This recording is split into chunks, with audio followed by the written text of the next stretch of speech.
Alors, nous avons commencé enseignement, nous, et nous avons parlé aujourd'hui du calme. Savoir garder son calme. Et là, on nous a dit le mot calme, lorsqu'on parle de calme. Voilà, je vais essayer de parler un peu plus en français, mais parfois, je dis quelques mots créoles toujours, parce que j'aime bien les créoles, mais nous savons que nous avons un grand public qui nous suit. Savoir garder le calme, c'est quelque chose de très, très important. Savoir garder son calme, et ça nous évite de nous précipiter, de faire des erreurs, ou même parfois d'ouvrir des portes à l'ennemi.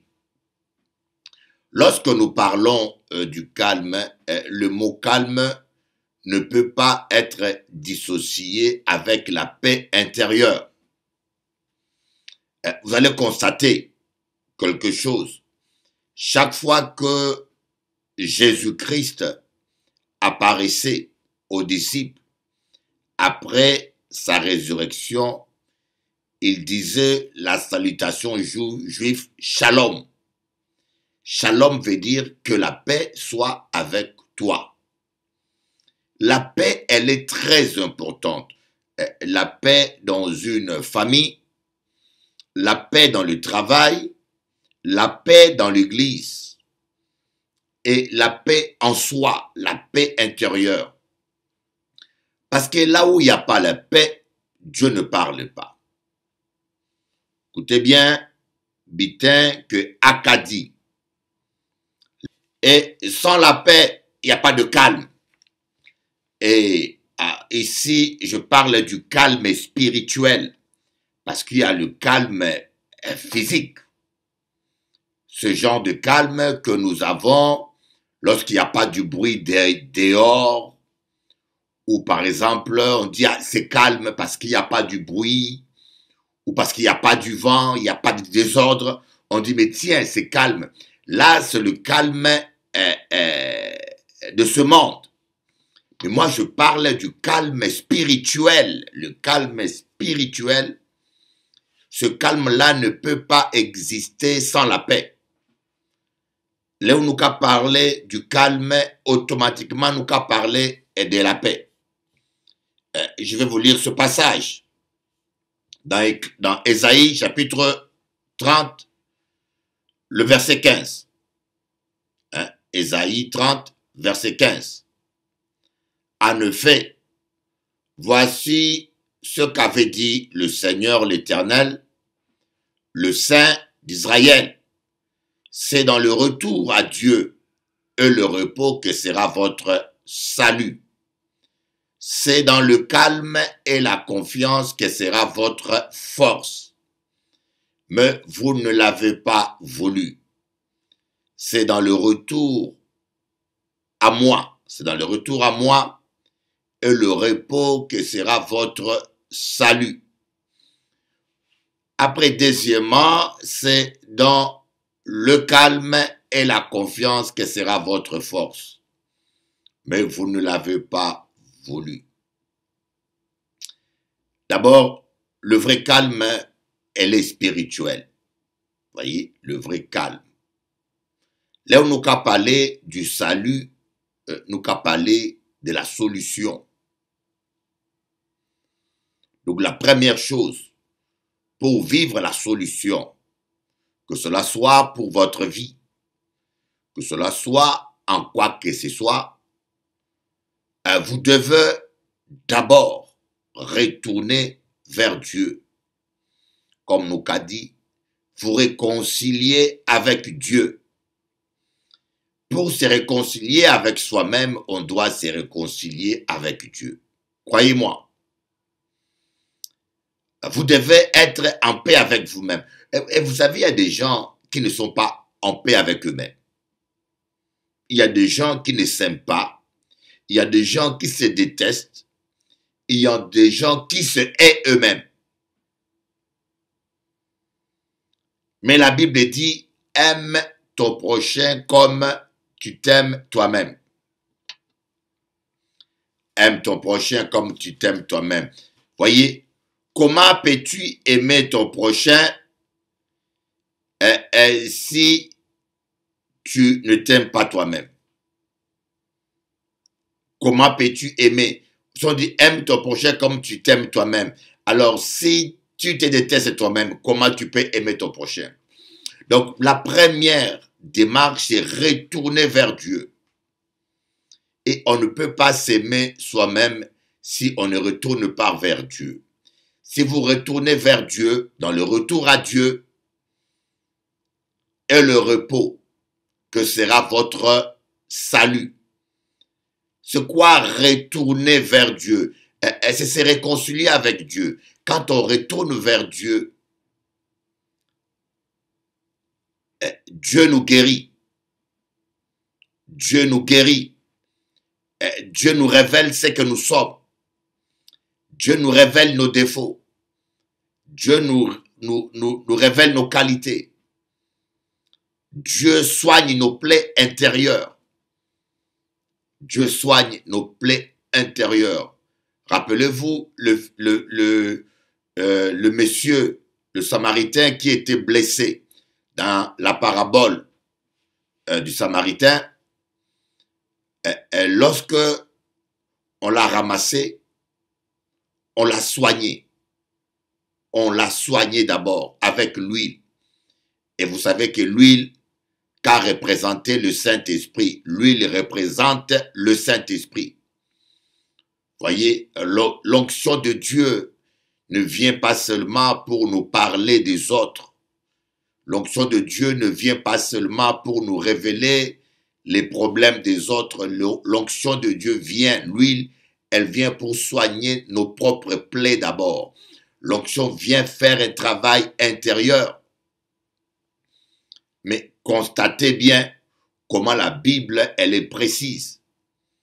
On dit, c'est dans le retour à Dieu et le repos. Et là, je vais vous expliquer de quel repos on parle. On ne parle pas du repos physique. Tout le monde se repose. Voyez, tout le monde se repose, tout le monde dort la nuit, à part ceux qui sont malades, mais la plupart des gens se reposent. Ici, on parle du repos spirituel. Le repos spirituel veut dire laisser Dieu travailler pour toi. Laisser Dieu travailler pour toi. Vous voyez? En vrai, expliquons un bitin. Lorsque tu vas vers le médecin, lorsque tu es malade, on y a un kyste, tu as un kyste. Tu as besoin de guérison, n'est-ce pas? Qu'est-ce que tu fais? Tu retournes vers le médecin. Tu retournes vers le médecin. Et deuxièmement, qu'est-ce que tu fais? Tu t'abandonnes dans les bras du médecin. Voyez, il y a les deux choses. Et le médecin t'anesthésie pour que tu puisses te relaxer et t'abandonner complètement. Et c'est seulement après que le médecin t'opère, enlève le kyste et tu retrouves la solution, la guérison, le salut. Dans le mot salut, il y a la guérison, la prospérité, la bénédiction, il y a tout ce qui est solutionnaire. En cas l'exemple d'un malade qui allait traiter avec un médecin. Je vous donne l'exemple d'un malade qui va aller voir un médecin pour vous aider à comprendre la profondeur de cette phrase. Ésaïe n'était pas un philosophe, mais il faut voir comment, avec quelle pertinence, il a exprimé une pensée très puissante. Le retour et le repos. Voyez, pour vivre la gloire de Dieu, d'abord, il faut qu'on retourne vers Dieu. Et ce n'est pas les psychologues. Je ne suis pas contre les psychologues. Je ne suis pas contre même le pasteur. Mais le pasteur n'est pas un magicien. Il faut d'abord que toi, tu puisses te réconcilier avec Dieu. Retourner vers Dieu, comme on va vers le médecin, et demandez pardon à Dieu et deuxièmement, vous reposez sur lui. Et cela ne veut pas dire dormir. Ou peut dormir, ça c'est reposer spirituellement. Ici, on parle du repos spirituel. Vous abandonnez complètement entre ses mains et le laissez vous soigner et le laissez vous parler. Parce que nous avons de blessures dans notre enfance que nous ne voyons pas. Nous avons de blessures que nous avons reçues même dans des mariages précédents. Moi, je connais une femme, son mari, elle n'a connu qu'un seul homme. Et cet homme-là lui disait tout le temps qu'elle était moche. Et cet homme-là l'a trompée avec une autre femme. Et cette belle haïtienne a fini par douter d'elle-même. Elle a fini par se croire qu'elle n'était pas vraiment belle et moche. C'est choquant. Vous voyez, elle a fini par croire les paroles mauvaises que son mari lui disait. Elle a perdu confiance en elle. Mais elle marchait avec Dieu. Elle venait à l'église. Mais il fallait qu'elle se repose sur Dieu. Il fallait qu'elle permette au Saint-Esprit de guérir son cœur. Et plusieurs fois, nous allons à l'église. Plusieurs fois, nous retournons vers Dieu. On se réconcilie avec Dieu. Mais on ne laisse pas le Saint-Esprit nous guérir. On ne se repose pas sur lui. Se reposer dans le Seigneur veut dire s'abandonner entre les mains de Dieu, se décharger aux pieds du Seigneur et dire, Seigneur Jésus, je viens à toi. Sonde mon cœur, sonde mes reins. Guéris-moi de toute blessure cachée. Guéris-moi, Seigneur. Guéris mon âme, restaure mon âme, comme tu le dis dans le psaume 23. Restaure mon âme, Seigneur. Amen. Je pense que vous avez compris déjà la première partie. Il y a le retour et le repos. Et la deuxième partie, Ecclésiaste 30, verset 15, il dit, c'est dans le calme et la confiance que sera votre force. Pourquoi Yoka dit le calme et la confiance? Et là maintenant, nous qu'à parler plus du calme. Je dis toujours, calme-toi Tati. Quelqu'un qui garde son calme, c'est quelqu'un qui ne panique pas, c'est quelqu'un qui ne s'angoisse pas, c'est quelqu'un qui ne s'agite pas. Garder le calme veut dire laisser Dieu se battre pour toi. Voilà, la force. Or, il y a un terme qu'on avait utilisé pour Mitterrand, la force tranquille. Il y a trop de gens qui s'agitent. Et d'abord, lorsqu'on perd son calme, comme on dit, lorsqu'on perd son calme, parce que le calme est un résultat de la paix. Lorsqu'il y a la paix intérieure en toi, cette paix intérieure en toi s'exprime extérieurement par le calme. Voyez? Et le calme, c'est important parce que sans le calme, tu n'attends pas la voix de Dieu. Lorsqu'il n'y a plus de calme, on n'attend pas la voix de Dieu. Et lorsqu'il n'y a plus de calme, on ouvre même la porte aux démons. Lorsqu'il n'y a plus de calme, on diminue, on perd. Si pas, on diminue ses facultés intellectuelles. Moi, je connais un Matignon. La mère de mes enfants avait une copine. Et son père élevait des poules. Élevait des poules. Hein, dans les grands fonds. Je dis bien, je ne me moque pas de cela, mais c'est un témoignage. Et le monsieur, il est mort bêtement. C'est triste, mais Le monsieur, il est mort bêtement. Pourquoi? À cause d'une crise de colère. Si en Dieu ou comment, tu vas rigoler.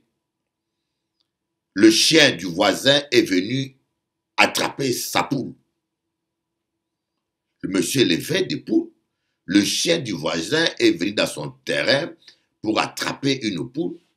Il a piqué une crise de colère et il a piqué une crise cardiaque et il est mort. On va me dire, il y a deuil pas loin de vous. Là, moi, j'habitais dans les grands fonds. Je dis, mais de qui il s'agit? Mais c'est le père de la métisse là, un Matignon. Je dis, mais comment il est mort? Crise cardiaque. Pourquoi? Parce que, à cause d'une poule, le chien du voisin a attaqué sa poule, ça l'a énervé, il s'est énervé, il a piqué une crise. Vous voyez? Le manque de calme. Maman, ça détruit ta santé. Le manque de calme nous fait plus du mal. Gardez toujours votre calme. Le manque de calme ouvre des portes aux démons. Quand vous perdez votre calme, croyez-moi, vous ne réfléchissez plus. Je me rappelle un jour, je devais aller à l'aéroport pour prendre l'avion pour les Antilles.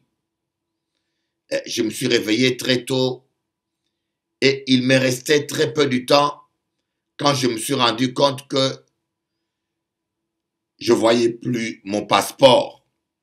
J'étais tellement stressé que je perdis mon calme parce qu'il fallait regarder la montre pour ne pas tomber dans les embouteillages et en même temps, je ne retrouvais pas mon passeport. J'étais tellement agité, j'allais dans la chambre et je perdis le calme. Je cherchais les passeports partout alors que le passeport était là dans ma poche. À savoir que ni à l'homme là qui a suivre moi, yo j'ai perdu calme. Tu as déjà perdu ton calme. Et tu sais, lorsqu'on parle, on perd son calme et des fois on dit des mots trop graves. On dit des paroles, parfois on ne réfléchit même pas. Lorsqu'on perd son calme, on blesse sa femme, on blesse son mari. Et vous savez, même dans le couple, j'ai toujours un cabao conseil. Écoutez bien, conseil en cabao. Je te donne un conseil. Un homme sage et une femme sage, lorsque vous avez perdu votre calme, lorsque vous sentez la colère, ou lorsque vous sentez la tristesse ou l'angoisse, lorsque vous êtes dans vos états émotionnels extrêmes, fermez la bouche, ne parlez plus. Prenez ça comme principe. Quand tu es en colère, ferme ta bouche, refuse de parler, refuse de discuter, ne réponds plus aux questions, calme-toi jusqu'à ce que tu sentes la paix revenir. Moi, des fois, il y a des questions qu'on me pose. Il y a des problèmes que je refuse d'aborder. Et je passe toute une nuit, comme on dit, la nuit donne conseil. Mais lorsqu'on dit, je vais aborder le problème, le lendemain, la nuit vous apaise, la nuit vous dormez, la nuit vos émotions se calment. Et dans le calme, vous pouvez écouter la voix de Dieu. Et dans le calme, vous pouvez réfléchir bien. Voilà pourquoi on dit souvent aux gens, la nuit porte conseil. Le calme est très important. Dans une famille, lorsqu'il n'y a pas le calme, c'est pas bon. Dans une maison, lorsqu'il n'y a pas de calme, c'est pas bon. Et je ne sais pas comment, même les couples, certains couples, il y a des couples, chaque semaine, faut y goumer. Chaque semaine, tous les jours, tous les 2 jours, tous les 3 jours, il faut discuter. Mais c'est grave. Yoka dit, mais Bishop Eli, ce que tu dis, c'est bien, mais quel est ce verset? allez-y, vous allez voir, dans Genèse, lorsque il n'y avait plus de calme entre le berger de Lot et le berger d'Abraham, Dieu ne parlait plus à Abraham. Allez-y lire, vous allez voir. Dieu ne parlait pas à Abraham. La Bible dit que le terrain était trop petit pour eux deux, tellement qu'ils prospéraient. Parce que ce terrain-là, Dieu l'avait prévu pour Abraham seul. Mais Abraham a rajouté Lot par sentiment et le terrain était devenu trop petit. Et le résultat, il y a eu des conflits. Vous voyez, il y a des gens qui s'associent par sentiment. Il y a des gens qui travaillent ensemble par sentiment. Dans l'œuvre de Dieu, ne mélangez jamais les sentiments et l'œuvre de Dieu. Mais la Bible dit qu'à un moment donné, Abraham a dit à Lot, écoutez, il faut qu'on se sépare. Il n'y a plus de paix. Il faut qu'on se sépare. Si tu vas à gauche, moi je vais à droite. Choisis là où tu veux aller. Et Lot a choisi. Et Bible a dit, Dieu a parlé à Abraham après qu'il se soit séparé de Lot. Dieu a recommencé à parler à Abraham dès que le calme est revenu, dès qu'il s'est séparé de Lot. Le calme est très important, mes amis. Le calme est très important dans le foyer, dans le couple. Et je ne sais pas, mais je vais parler au couple. Il y a des couples qui sont là. Est-ce que vous pensez que vous êtes les seuls à avoir des problèmes? Vous pensez que vous êtes le seul à avoir des divergences? Voyez? Parfois, les voisins en face, ils ont le même problème que vous. Sauf que vous, vous agissez comme des couillons, vous criez trop fort. Et je dis souvent aux parents, lorsque vous avez des problèmes à régler, réglez-les dans votre chambre, pas devant les enfants. Laissez les enfants vivre leur enfance. Laissez les enfants dans la paix. Laissez les enfants dans leur innocence. Ne perturbez pas les enfants. Lorsque vous avez certains problèmes, entrez dans votre chambre secrète et réglez-le. Et malheureusement, que nous qu'a fait? C'est devant les enfants que nous qu'a fait tout cinéma là, que nous qu'a fait tous les bruits, que nous qu'a fait tout, et nous qu'a crié. Vous voyez, le problème que vous avez dans votre famille ou dans votre couple, crois-moi, parfois, les voisins en face ont le même problème, sauf que eux savent garder le calme. Et que vous ne savez pas garder le calme. Et quand vous ne savez pas garder le calme, une parole sur une autre parole, un ton au-dessus d'un autre ton, le problème va s'amplifier. Le problème va s'amplifier. Le calme. Lorsque Abraham s'est séparé de Lot, le calme est revenu et Dieu a commencé à parler avec Abraham. Même dans une église, il faut qu'il y ait la paix et le calme. Voilà pourquoi les gens qui amènent, quand vous repérez des gens qui amènent des ragots, des rapportages, après un premier et un deuxième avertissement, il faut les mettre à la porte. Je vous dis la vérité, pasteur. Quand quelqu'un vient dans l'église, soit disant qu'il aime Dieu, soit disant qu'il est chrétien, lorsque ces gens-là, il fait des ragots, après un premier et un deuxième avertissement, s'il n'arrête pas, mettez-les à la porte, parce que si vous ne le mettez pas à la porte, c'est le Saint-Esprit qui ira à la porte. Parce que le Saint-Esprit ne peut pas rester là où il n'y a pas de calme. Et quand le diable veut attaquer une église, vous allez voir beaucoup de sorciers et de sorcières, quand ils veulent attaquer une église, quand ils s'infiltrent dans une église, la première chose qu'ils font, c'est des ragots. C'est des ragots, des rapportages. C'est leur travail. comme je dis, lorsque le diable ne peut pas vous attaquer de face, il vous attaque par derrière. Lorsque le diable ne peut pas vous attaquer de face parce que vous êtes un homme, une femme de prière, parce que vous êtes un homme intègre ou une femme intègre, et qu'est-ce qu'il fait? Il va vous attaquer par derrière. Il va vous attaquer dans la chair. Il va vous pousser à sortir de l'eau. Voyez, lorsqu'un lion attaque un crocodile dans l'eau, il n'a pas de chance de survie, de gagner le combat. Mais lorsque le lion arrive à provoquer le crocodile et que le crocodile sort de l'eau, et là, c'est fini pour lui. Et parfois, quand le diable veut vous attaquer et qu'il n'arrive pas à vous vaincre, les sorciers et les sorcières vont essayer de vous attaquer dans la chair.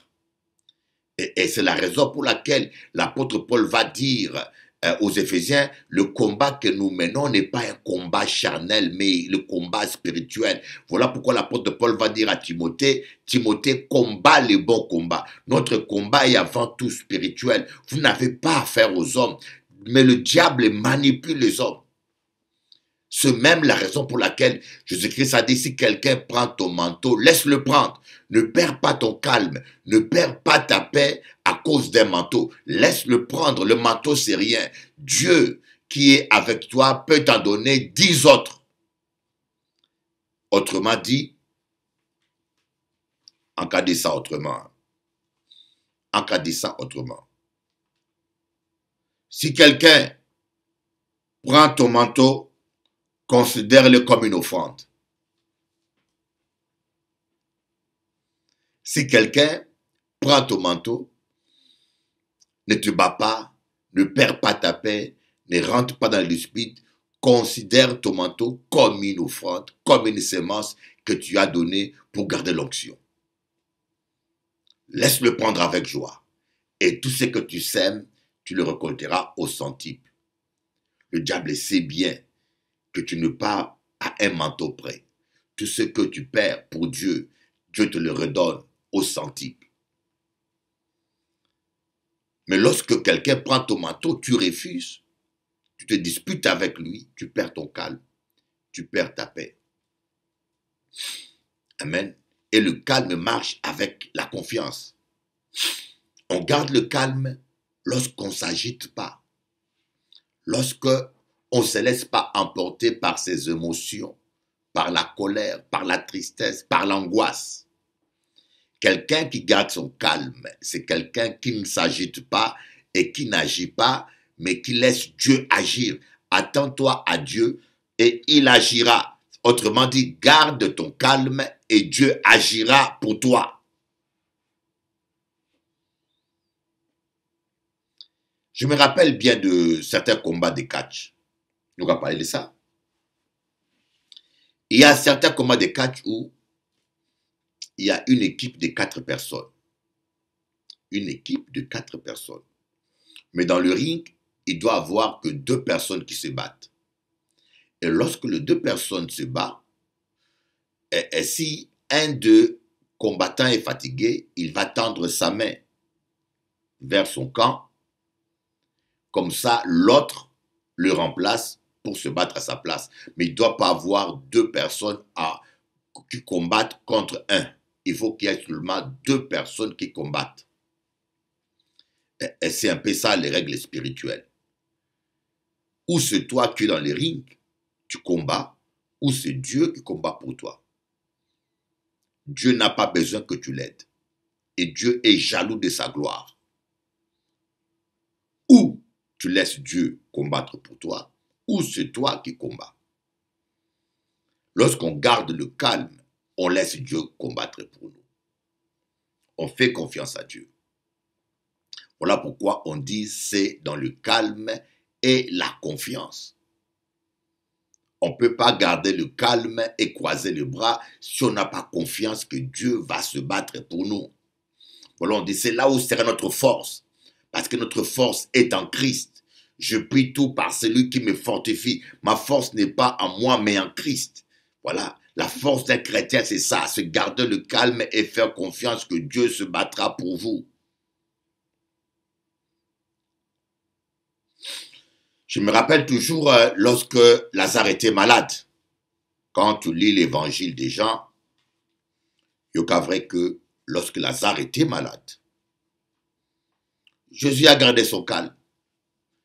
Et les disciples étaient agités, Seigneur, fais vite, change ton programme, précipite-toi, courons vite, et Lazare risque de mourir, il faut faire vite. Et je pense que peut-être moi, à la place de Jésus, j'aurais changé tout de suite mon programme. J'aurais pris la fuite. Voyez, ne laissez pas les événements extérieurs vous imposer votre cadence. Il y a plus de 20 ans, je crois, si pas 20 ans, j'avais prêché sur un thème thermomètre ou thermostat. Un thermomètre prend la température de l'extérieur. Un thermostat impose sa température à son environnement. Quand vous avez un aquarium, il faut que vous ayez un thermostat. Les thermostats, quand vous réglez par exemple les thermostats à 20 degrés, le thermostat va chauffer l'eau jusqu'à ce que l'eau soit à 20 degrés. Quand l'eau est à 20 degrés, il stabilise l'eau. Si l'eau baisse, il le ramène à 20 degrés. Mais par contre, le thermomètre, lui, il subit le froid de l'eau. Quand vous mettez le thermomètre dans l'eau, si l'eau est à 15 degrés, le thermomètre descend à 15. Si l'eau est à 1 degré, le thermomètre descend à 1. Mais un chrétien ne doit pas être un thermomètre. Ce n'est pas aux gens de déterminer votre température intérieure. Ce n'est pas aux circonstances et aux événements de déterminer votre température. Ne laissez pas les gens vous imposer votre agenda, votre programme. Mais c'est vous qui devez être un thermostat, que vous devez imposer. Jésus était comme ça. Les gens ont dit, les disciples ont dit, mais Seigneur, il faut faire vite. Un peu mandéo.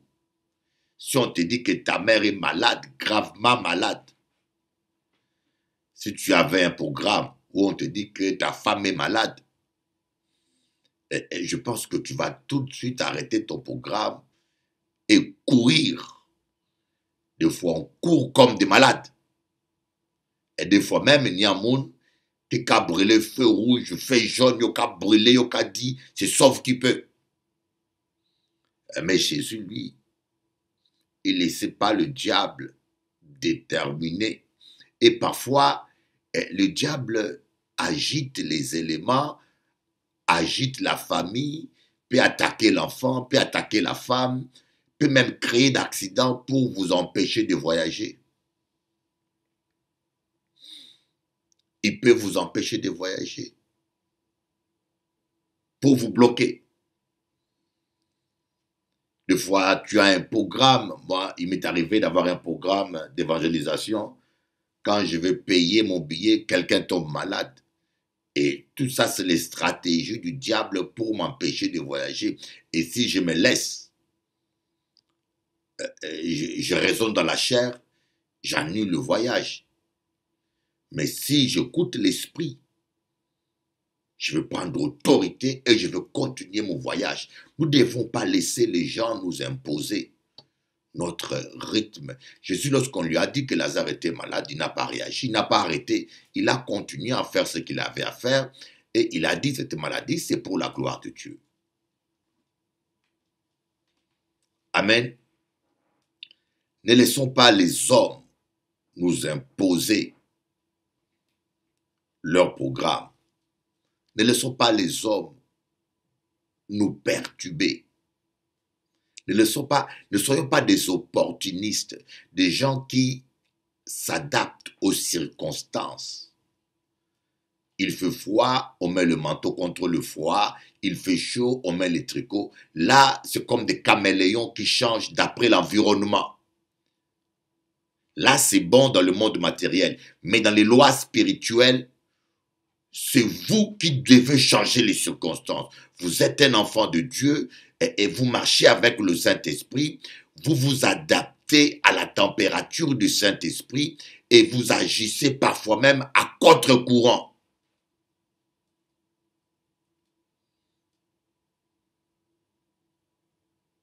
Alléluia. Bon, nous allons lire quelques versets. Proverbe 17, verset,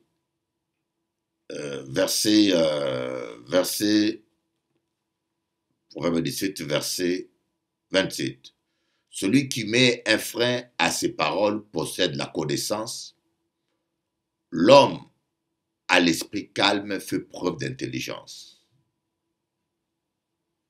Il faut te calmer, tonton. Et surtout nous les hommes, de foi, lorsqu'on est macho, on croit que parce que tu as parlé fort, parce que tu cries à la maison, c'est ça un homme. Bon. Comme on dit, la violence est l'apanage des hommes à court d'arguments. La violence est l'apanage des hommes à court d'arguments. Les gens qui ne sont pas intelligents, qui manquent d'arguments, deviennent violents et cherchent la confrontation. Et beaucoup de gens, lorsqu'ils sont mis devant la vérité et qu'ils sont coincés, des fois, ils essayent d'embrouiller les choses par des paroles, par la dispute, pour pouvoir s'éclipser. Proverbe 21, verset 14. Un cadeau fait en secret apaise la colère. Un peu de vin donné sous le manteau calme une fureur violente.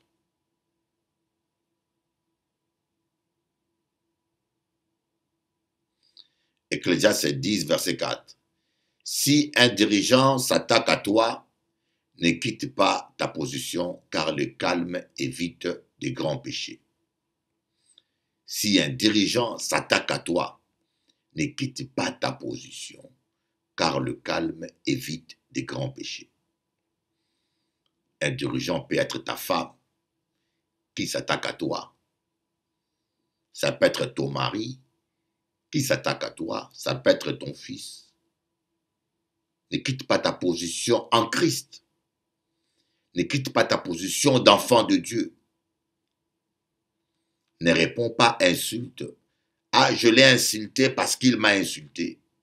Je l'ai giflé parce qu'il m'a giflé. Non. Garde ta position d'enfant de Dieu. Et ce passage s'applique beaucoup sur les couples. Dans le couple, lorsque l'homme et la femme ne savent pas se calmer, c'est grave. Un bon couple, je dis bien que on n'est pas parfait. Hein. On n'est pas parfait. Mais un homme sage, lorsque sa femme perd son calme, son contrôle, lui se calme pour l'apaiser, pour que ça ne dérape pas. Mais un homme stupide et couillon, lorsque sa femme perd le contrôle, son orgueil le pousse à vouloir monter encore plus haut pour écraser la femme. Et voilà comment des petits problèmes dans un couple finissent par la bagarre, par le divorce, par la violence et par le scandale. Croyez-moi, c'est rarement que deux personnes perdent le calme synchroniquement. Il y a toujours un qui perd le premier. C'est pareil pour une femme. Une femme sage, lorsque son mari perd son calme, lorsque son mari perd le contrôle, la femme qui est sage ferme sa bouche. Pipi, pipi, pipi, pipi. Gardez-moi bien, hein, on va rigoler, on va parler comme un pipelette.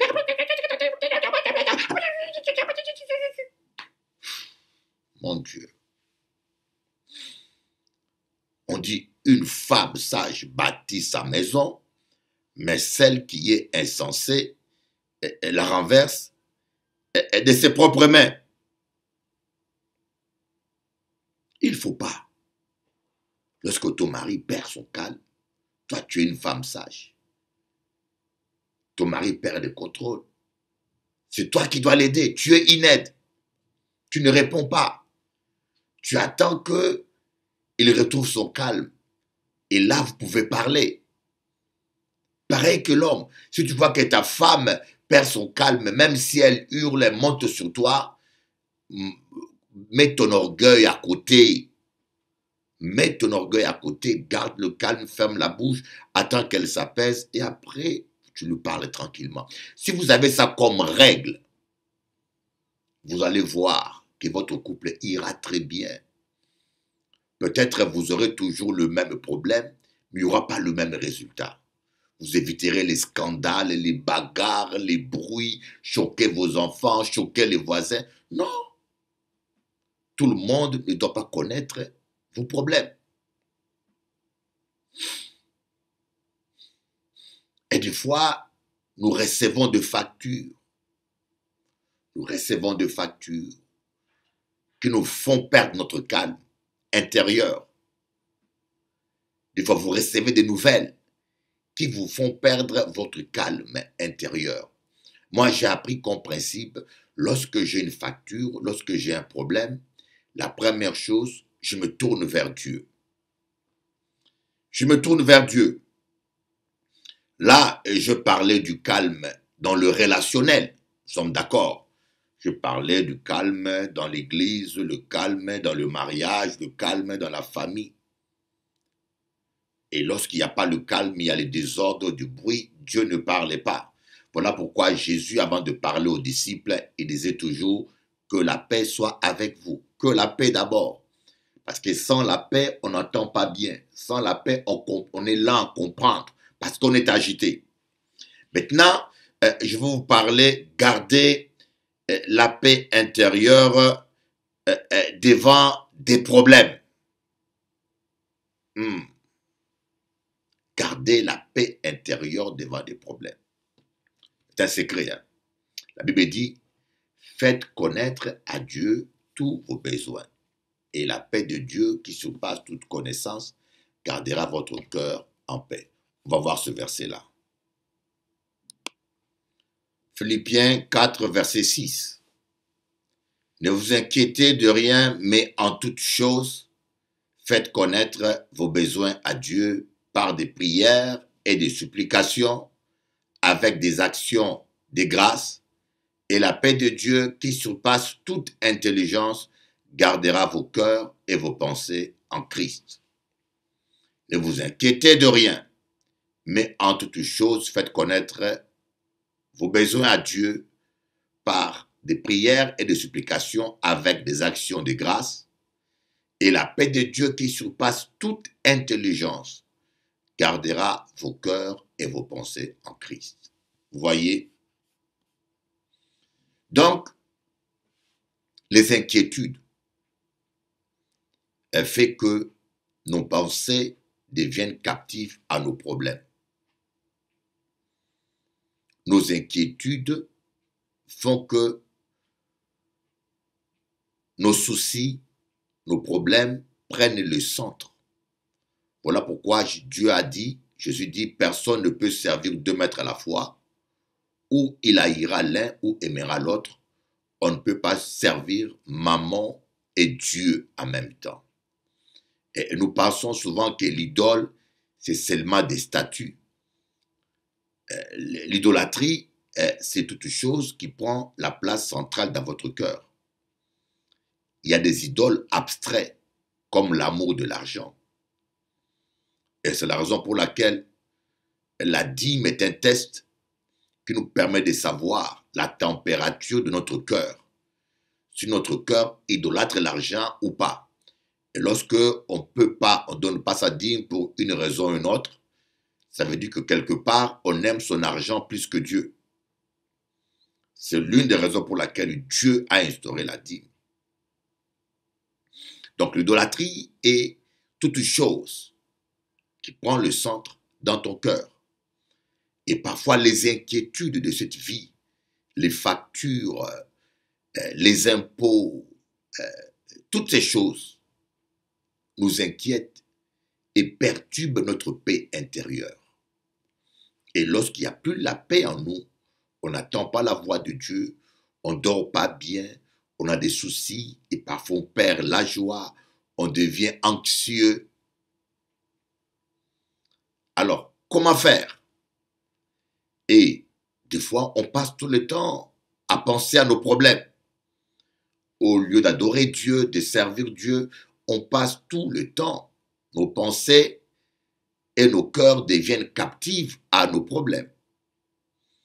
Et l'apôtre Paul a donné la solution dans la parole de Dieu.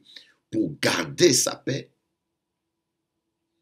il faut faire connaître à Dieu vos besoins.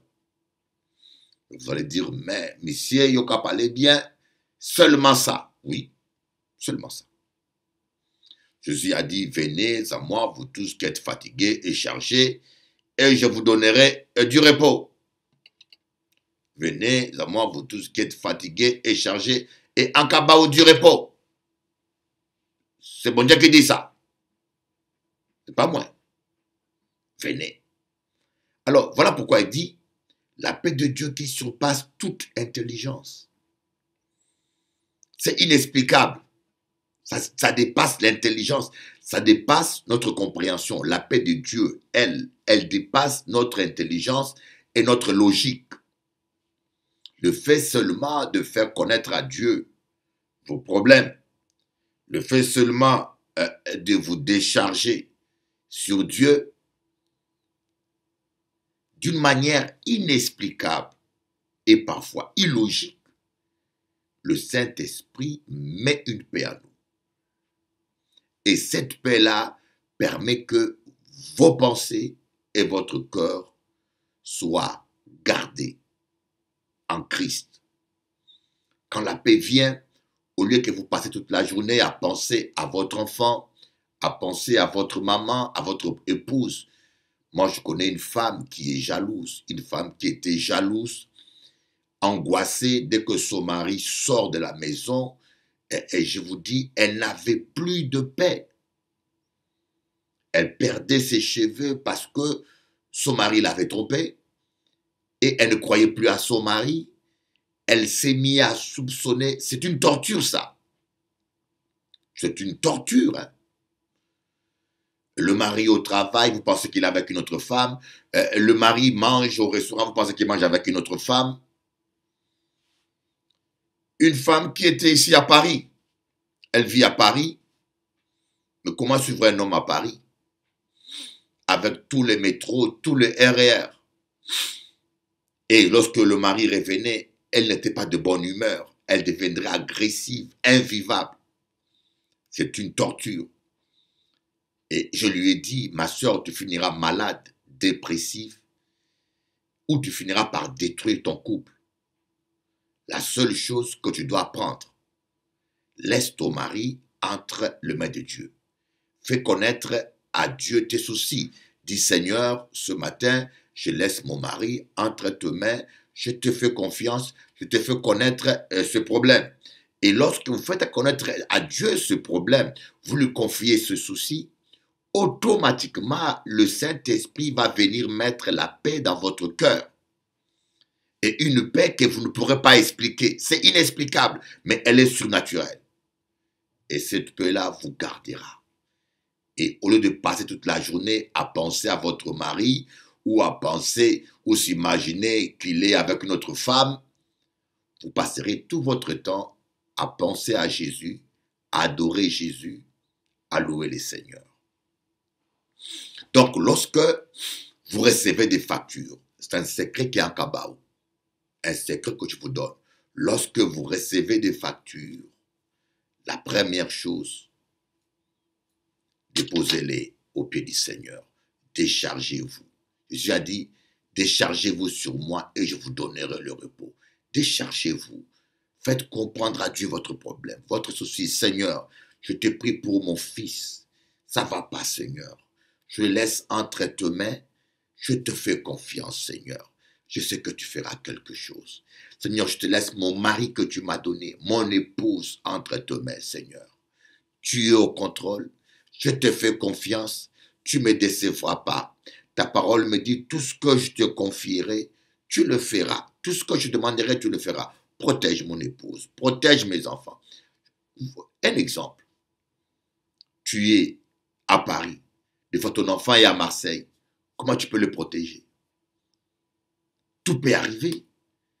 Tu es aux Antilles, ton enfant est à Paris. Comment tu peux le surveiller? Comment tu peux le protéger? Et à un moment donné où tu vis toute ta vie dans l'angoisse, où tu fais confiance à Dieu. Amen. Alors pour garder la paix intérieure dans son cœur, il faut faire connaître à Dieu tes besoins. Amen. Et la dernière partie, pour garder la paix intérieure, le calme, pour garder le calme, il faut nettoyer ton cœur. Le nettoyage.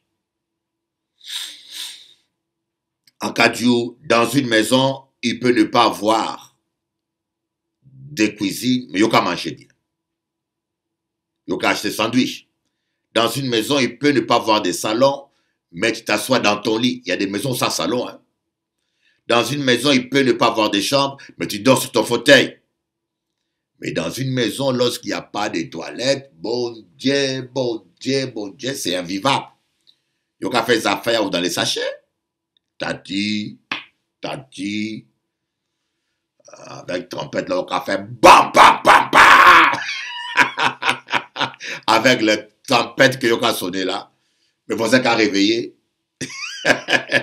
Moi, un jour, chez moi, les toilettes sont tombées en panne. Et j'ai fait 2 jours sans réparer. Le plombier tardait à venir. Après du ça, c'est le jour où j'ai compris que les toilettes sont importantes. Il y a quelqu'un qui avait fait une blague en Kadjoussa, pas fâché avec moi. La main était fière. La main disait, moi, je suis important. Sans la main, il n'y a pas qu'à manger bien. C'est moi qui fais tout le travail. L'œil aussi a dit, tu dis quoi? Écoutez, la main, tu te crois important. Sans moi, l'œil, tu ne sauras pas comment te diriger. La bouche dit, vous parlez trop et moi la bouche, hein, la main. Tu peux prendre ce que tu veux, mais si moi je ne mange pas, je n'ouvre pas ma bouche, le corps va mourir. Et l'orifice, comment on appelle ça? Je ne veux pas utiliser le mot cul, c'est un peu, ça paraît un peu grossier, quoi, comment on appelle ça? Le trou de fesses, voilà. A dit, moi aussi je suis important. Alors, tout le monde s'est mis à rire. La bouche s'est mis à rire, les yeux se sont mis à rire. Les mains ont dit, mais dis donc, celui-là parle aussi. Écoutez, tu sens mauvais, tu es, waouh, tout le monde s'est mis à rire. Et l'orifice du derrière, pardonnez-moi les mots, je ne vais pas dire le mot cul, hein, je ne vais pas dire le mot cul, je trouve que c'est grossier. Il s'est attristé et il s'est refermé. Et l'homme n'allait plus aux toilettes, c'était la constipation. 1 jour, 2 jours, 3 jours, l'homme est tombé malade. 4 jours, 5 jours, c'est devenu grave. La mère a dit, écoutez, excusez-nous, on s'est moqué de toi, excusez-nous, maintenant on a compris. Les yeux ont commencé à pleurer, on dit, aïe, c'est fini pour nous. Et c'est là que tout le corps a reconnu que ces petits trous-là est important pour évacuer.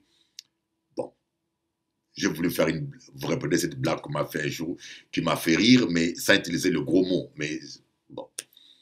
Voilà. Évacuer le cœur, nettoyage.